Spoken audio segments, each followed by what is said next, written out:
Hola a todos, estamos en un nuevo capítulo de la serie Apego para todos y todas en 10 cuestiones clave. Está disponible en el canal de YouTube de Grupo Laberinto. En esta ocasión estamos en el vídeo número 7, que se titula Mínimos para poder ofrecer un apego seguro a nuestros hijos y nuestras hijas. En este vídeo vamos a reflexionar en torno a lo que se necesita para poder ofrecer un apego seguro a los menores. Lo que planteamos en este contenido es el resultado del aprendizaje desde la experiencia del equipo de terapeutas de Grupo Laberinto y también la mía propia, incluyendo la atención estos años a personas que han acudido a Grupo Laberinto, familias o adultos, y también desde la experiencia en ámbito público, tanto en servicios sociales como en dispositivos de salud mental. Tomaremos como bases de apego seguro el esquema que incluye las siguientes bases: la exploración, la aceptación, la conexión, la regulación, el afecto positivo, el respeto y la reparación. En ese sentido, si no lo conocéis, os invito a ver otro vídeo que luego dejaremos el link donde describimos estas bases de apego seguro, ¿vale? Sería recomendable poder verlo para poder seguir mejor y entender mejor lo que vamos a comentar a continuación. Para tener como un esquema más resumido, ¿no? de cómo se genera, cuáles son las claves para un apego seguro, otro modelo que es bastante útil, otro esquema, es el que propone el Círculo de Seguridad Parental, el COS, que propone que hay 3 necesidades de los menores de cara a poder establecer un vínculo de apego seguro con los adultos. Las 3 necesidades son libertad y confianza para poder conocer y explorar el mundo, sería una de ellas. Otra sería sentir la seguridad de que cuando lo necesite puede volver al adulto y que el adulto se va a hacer cargo y va a recibir protección y consuelo. Y la tercera sería que el cuidador se haga cargo de una forma cariñosa. Sabemos entonces que las funciones del adulto, desde este modelo del círculo de seguridad parental, las funciones serían ser base segura, ser refugio seguro o ser manos en el círculo. Son 3 funciones que se activan o se deberían activar según la necesidad de los niños o de las niñas. En ese sentido también os voy introduciendo otras informaciones, ¿no? Os remito al podcast que explica esto mucho más detallado, ¿no? Del círculo de seguridad parental, las necesidades de los chicos, las funciones de los adultos. Hay un podcast específico sobre esto que grabó nuestra compañera Ana González, que luego también os dejo el link, si queréis echarle un vistazo, si no lo conocéis, pues ahí os puede venir muy bien como una primera introducción o aproximación. Vale, entonces, teniendo estas bases de apego seguro, ya sea las que he enumerado o las del círculo de seguridad, podemos decir que no hay una fórmula matemática, ¿no? Que nos indique cómo proceder para que salga el resultado que queremos. Es decir, sería estupendo saber con certeza que pues, X supervisiones adecuadas de la exploración, X conexiones al día o X cantidad de efecto positivo, el resultado, ¿no? Lo sumamos todo y el resultado es apego seguro. Bueno, eso sería maravilloso, pero pues no es así. Vale. ¿Cómo sería entonces si no podemos cuantificarlo y operativizarlo de forma tan concreta? Bueno, quizás no lo podemos hacer, pero sí tenemos algunas pistas y algunas orientaciones, ¿no? Que nos pueden guiar en este proceso. Vale. Vamos a tomar, para que me entendáis, las bases de apego seguro, una de ellas como ejemplo, ¿vale? Que, por ejemplo, da igual esta que otra, pero vamos a tomar la exploración. Entonces, respecto a la base segura de la exploración, lo que necesitamos los adultos, lo que necesitamos hacer para ir construyendo un vínculo de apego seguro con el niño o con la niña, es hacerlo bien en general. Ahora matizo esto. Y que hacerlo mal, por nuestra parte, de los adultos, sea la excepción. Esta sería la regla, ¿no? Cuando hablo de hacerlo mal o bien, que son términos un poco categóricos, me refiero a si los adultos estamos dando una respuesta adecuada a las necesidades del hijo o de la hija. Es decir, hacerlo bien es dar una respuesta adecuada y sintonizada con la necesidad, y hacerlo mal sería dar una respuesta inadecuada o no darla. Bueno, respecto a cuando no nos sale bien a los adultos, cuando nos sale mal o regular, podemos diferenciar 2 factores que son relevantes a tener en cuenta, ¿no? para pensar sobre el impacto que eso tiene. Por un lado, es la frecuencia de los fallos de apego, vamos a llamarlo así, de las cosas que no nos salen bien, frecuencia, y el otro es la gravedad, ¿no? De los fallos de apego, de hacerlo regular o mal. Voy a comentar un poquito cada uno, ¿vale? Respecto al factor frecuencia. Bueno, claro, yo voy a aportar seguridad a mi hijo o a mi hija si él o ella sabe y sobre todo siente que cuando explora, siguiendo en este ejemplo, yo en general cubro su necesidad. ¿Por qué? Porque las personas, incluyendo a los niños, claro, y a los adultos, interiorizamos las sensaciones y las ideas a base de repetición. Es decir, la clave es la repetición de experiencias. En el sentido de que yo soy un niño, tengo una necesidad y recibo del adulto más o menos lo mismo. ¿Por qué esto es importante? Porque esta experiencia de este tipo repetida, da coherencia, da estabilidad y previsibilidad. Y todo eso genera seguridad, que es lo que estamos buscando. Pues claro, para poder ofrecer experiencias repetidas de seguridad por parte de los adultos, siempre me refiero a los adultos, tienen que darse dos requisitos, por lo menos estos dos, quizá alguno más, pero esto seguro. Por un lado, la intención del adulto de hacer las cosas de una determinada manera, ¿no? Pues de dar respuesta, de ayudar al niño. Y luego ser eficaz, porque claro, a veces tenemos la intención de hacer las cosas de una determinada manera y queremos hacerlo de una determinada manera y estamos muy seguros de esto, pero encontramos interferencias. Luego voy a hablar de las interferencias. Bueno, teniendo estas variables en mente sobre la intención, la eficacia, la importancia de la repetición de esas experiencias, bueno, a la pregunta de si lo podemos hacer siempre bien los adultos, pues no. Esto es así. Nadie, por supuesto, lo puede hacer siempre bien, ¿no? Estas son orientaciones que nos pueden ayudar a pues, ir mejorando. Y nadie lo va a hacer bien, ni siquiera los profesionales o los terapeutas súper especializados en apego, eh, por, mucha, por mucho que dominemos, ¿no?, la teoría y tengamos una sensibilidad muy desarrollada, ¿no?, hacia las necesidades de los niños y porque sabemos la importancia que tiene atenderlas. Aún así, pues somos personas y lo haremos lo mejor posible, pero no nos va a salir siempre bien. A nadie le sale siempre bien. A veces nos va a salir bien, a veces regular y a veces mal. Por simplificarlo un poco, ¿no? Y porque me entendáis. ¿Qué sería, por ejemplo, que nos salga mal o qué sería un fallo de apego en la exploración, en la supervisión de la exploración de un niño o de una niña? Recordemos que la exploración es una base de apego seguro. Pues, por ejemplo, siendo adultos, nuestra ansiedad, si es que la tenemos, o preocupación o miedos, le influyen de forma negativa en su exploración. Porque, por ejemplo, puede ser que se contagie, ¿no? Y que a nosotros nos da miedo que explore o nos preocupa mucho y eso lo va internalizando y generamos miedo, por ejemplo, ¿no? Sin querer, por supuesto, pero se acaba generando. O puede ser que el estado de los adultos o lo que le genera al adulto que el hijo o la hija explore hace que ellos no quieran explorar, ¿no? O que eviten hacerlo. Esto sería un problema porque estaría interfiriendo en su desarrollo sano. También puede ser que otro fallo de apego en la supervisión de la exploración sería que los adultos no estemos lo suficientemente atentos o que no supervisemos de forma adecuada, que seamos demasiado intrusivos. Por ejemplo, un ejemplo sería pues, que si se cae, pues regañarle, ¿no? Es un ejemplo sencillo, pero bueno, bastante habitual. En términos del círculo de seguridad parental, los fallos de apego, las dificultades que acaban materializándose en fallos de apego, tienen que ver con no poder ser base segura cuando lo necesita el niño, o no poder ser refugio seguro cuando lo necesita, o no poder hacernos cargo cuando lo necesita. ¿Qué podemos hacer en los casos en los que pues, no nos ha salido bien? ¿No? Decíamos que antes que nunca no hay nadie que lo haga siempre bien, ¿no? Va a haber fallos. Bueno, pues si nos vamos dando cuenta cuando no nos sale demasiado bien, lo que podemos hacer lo más rápido posible, es lo recomendable, es reparar. Claro, reparar, que puede ser disculparnos, por ejemplo, si le he gritado o no he estado atento a una necesidad que tenía y luego nos hemos dado cuenta, lo podemos hacer, ¿no? En cada X tiempo, por decir así. Pero hay que tener en cuenta que si el adulto repite los mismos errores una y otra vez, pero sin intentar cambiarlo, es decir, queda por hecho que es así y que, bueno, pues yo cuando me enfado grito o pego y ya está, y luego me disculpo y la próxima vez otra vez igual. Ahí la reparación pierde todo el valor, ¿no? Y todo el sentido. O si te ignoro cuando lo necesitas, o si te falta el respeto, o si me río de ti. Volviendo al punto anterior, hablamos de la frecuencia y de la gravedad. Ya hemos comentado alguna cuestión sobre la frecuencia y voy a comentar alguna cosita más sobre la gravedad, ¿no?, de los fallos de apego.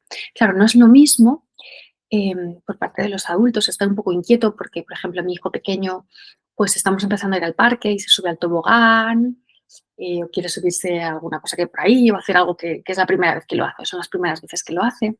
O si, por ejemplo, mi hijo adolescente empieza a salir o a quedar con los amigos de clase y a comerse una pizza o lo que sea, ¿no?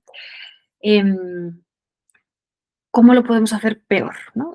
Cuando me refiero a gravedad, ¿no?, del fallo de apego. Pues, por ejemplo, cuando repetidamente le echo en cara al joven, es decir, ya sea de forma sutil y a veces incluso sin darnos cuenta, o a veces de forma explícita, que lo pasamos muy mal cuando se va, por ejemplo. O llamarle 10 veces al día, cada vez que sale con los amigos. O que al final, por lo que sea, ¿no?, se van dando una serie de circunstancias que hace que el adolescente, por ejemplo, sienta que tiene que cuidar a los adultos y evitar que se preocupen, porque eso puede llevar a que deje de hacer cosas. Y esto, si es una cosa puntual, puede no ser tan problemático, pero si es algo mantenido en el tiempo, sí que va a ser problemático. O si otro fallo de apego más preocupante, con un efecto más grave, pues puede ser si le grito o si le pego porque no me hace caso. La combinación de estos dos factores, respecto a los fallos de apego, la frecuencia y la gravedad, nos van a alejar más o menos de poder generar y ofrecer una relación de apego seguro con los hijos o con las hijas. Y hablaba antes de que los adultos podemos tener interferencias. ¿Para qué? Para ser eficaces, para poder generar, ofrecer experiencias repetidas de seguridad, incluso aunque tengamos la intención de hacerlo. Respecto a esto, respecto a las interferencias, dos de las mayores fuentes de interferencia, es decir, ¿por qué tenemos dificultad, no? Pues hay dos factores muy importantes. Uno es el apego que nosotros mismos como adultos recibimos, ¿no?, o se generó desde que somos pequeños hasta la actualidad. Claro, que tiene muchísimo peso cómo nos han cuidado a nosotros, cómo nos han criado, si ha habido un trauma intergeneracional, por ejemplo, que no se ha procesado. Hay una serie de factores que tienen que ver con nuestra propia familia de origen y nuestra historia. Y luego otro factor muy importante, otra fuente de posible interferencia, si es que la hay, es el estado mental ya en el presente, ¿no?, del día a día, en el momento, en cada interacción. Si yo, el adulto, estoy dentro de mi ventana de tolerancia emocional, estoy fuera, estoy en hiperactivación o estoy en hipoactivación, luego os dejo también referencias sobre esto, algún vídeo sobre la ventana de tolerancia. ¿Cómo está mi sistema nervioso autónomo? ¿Estoy en modo lucha, en modo huida, estoy bloqueado, en modo congelado? Bueno, estos dos fuentes de interferencia también se combinan, ¿no?, el apego nuestro propio, ¿no?, de nuestra propia historia y el estado mental actual, y también puede dificultar, ¿no?, esto que hablábamos de que no sea suficiente, eso puede hacer que no sea suficiente la intención de hacerlo bien. En ese sentido, ¿qué habilidades son muy importantes para gestionar todo esto que acabo de comentar? Pues podemos destacar tres. Por un lado, la autoobservación. Es decir, yo como adulto sí puedo darme cuenta de qué me falta con mi hijo, de qué manera puedo darme cuenta porque me observo de qué manera se relaciona lo que a mí me falta ahora, lo que es un disparador, con mi historia familiar o biografía, si me puedo dar cuenta de en qué parte de la ventana de tolerancia estoy, en qué modo está activado mi sistema nervioso autónomo, ¿no? Todo esto tiene que ver con la autoobservación. Otra cuestión importante, la segunda, podríamos decir la mentalización, que es poder esforzarnos por entender cómo mi estado mental influye en el del niño y viceversa, qué hay detrás de la conducta, tanto la mía como la del niño, ¿no? Es tener las mentes en mente. Entonces tenemos autoobservación, la mentalización y la regulación.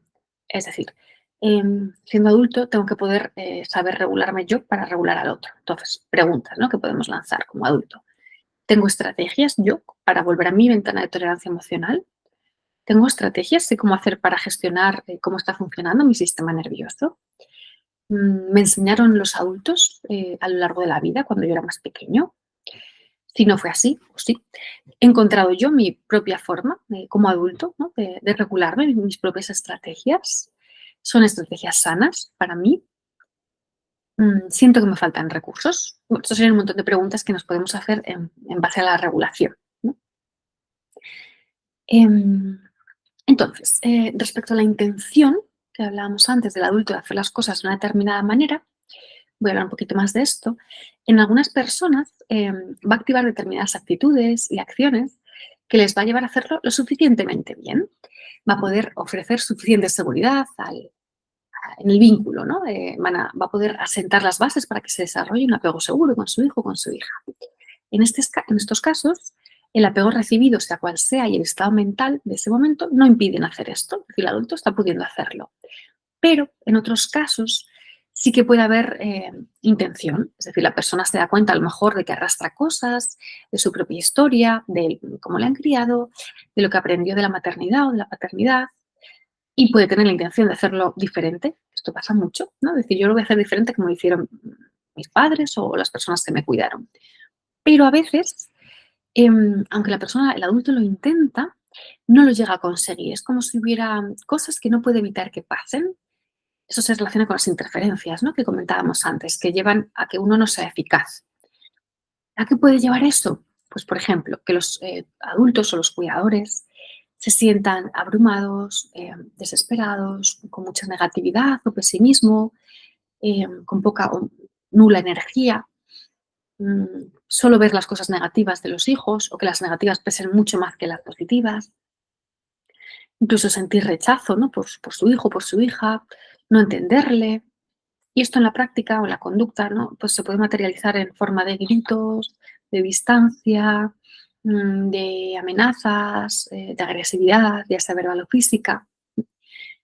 Cuando todo esto o alguna de estas cosas pasa de forma mantenida en el tiempo, se hace verdaderamente difícil poder ofrecer, ¿no? Las bases de apego seguro que comentábamos a los hijos y a las hijas. Entonces, la recomendación en este punto sería buscar apoyos en caso de que ocurra esto que acabo de mencionar. ¿De quién? Pues tenemos dos posibilidades. Una es de otros adultos, pues del entorno, familiar o de amigos, ¿no?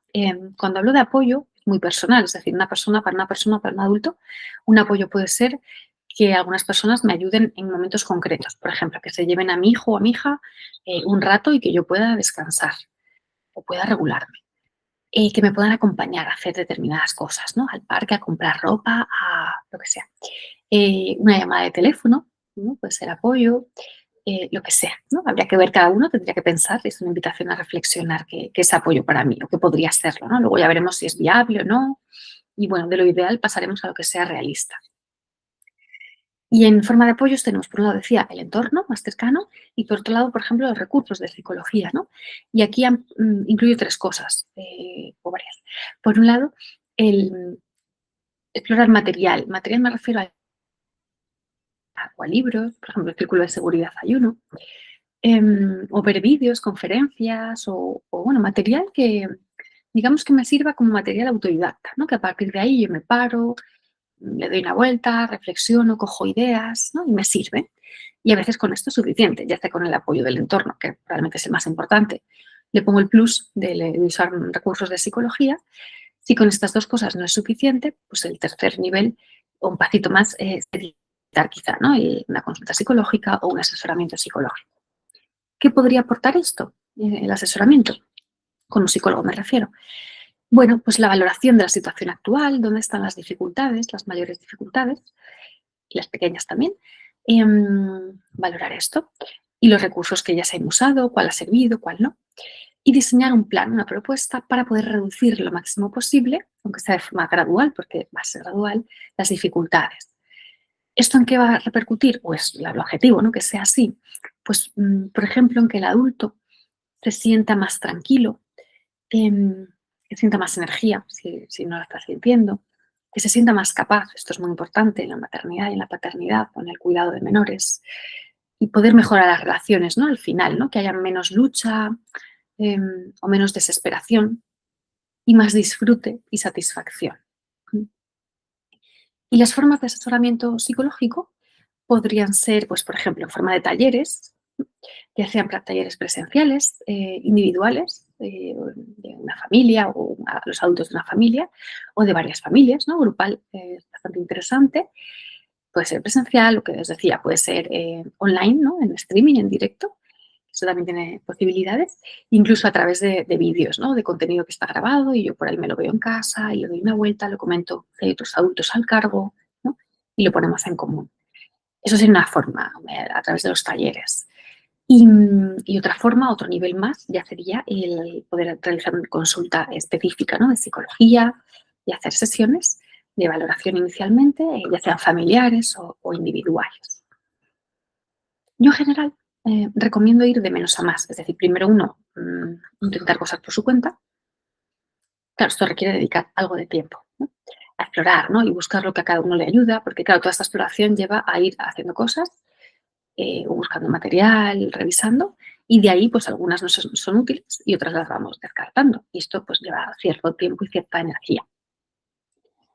¿Y cuál es el ideal? Pues que si uno se da cuenta de que nada de lo anterior es suficiente, no le sirve, o si la persona, ¿no? El adulto se siente en bucle, siente que se repiten las mismas dinámicas una y otra vez, todo el rato lo mismo, ya está agotado y aburrido, no se esfuerza, no logra resultados, e incluso la cosa va peor, ahí quizás sí que sería interesante, ¿no? Contar con un apoyo externo, profesional, de alguien que nos dé confianza.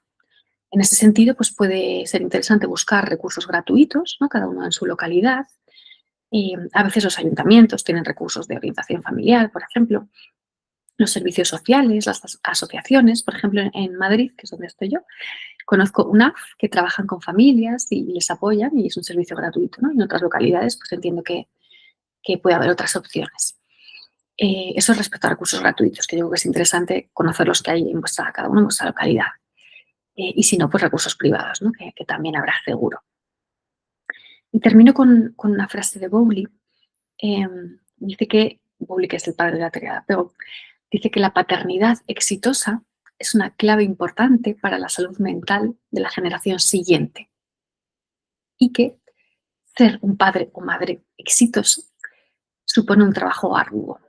Yo en esto estoy completamente de acuerdo en las dos cosas, ¿no? En la repercusión de lo que nosotros hagamos ahora, de cómo tratemos y cómo nos relacionemos con nuestros hijos, por un lado en su salud mental, completamente de acuerdo, para bien, si lo vamos trabajando poquito a poco, y que es un trabajo arduo y que es costoso, ¿no? Por esto la idea de no hacerlo solo en la medida que se pueda, ¿no? Contar con los recursos que haya y estar acompañado, ¿no? Esto va a facilitar un poquito el trabajo. Y bueno, estos son los contenidos que os queríamos compartir en este vídeo de la serie de Apego para Todos, el vídeo número 7. Espero que sea de vuestro interés, que os invite a reflexionar y nos vemos en próximos vídeos.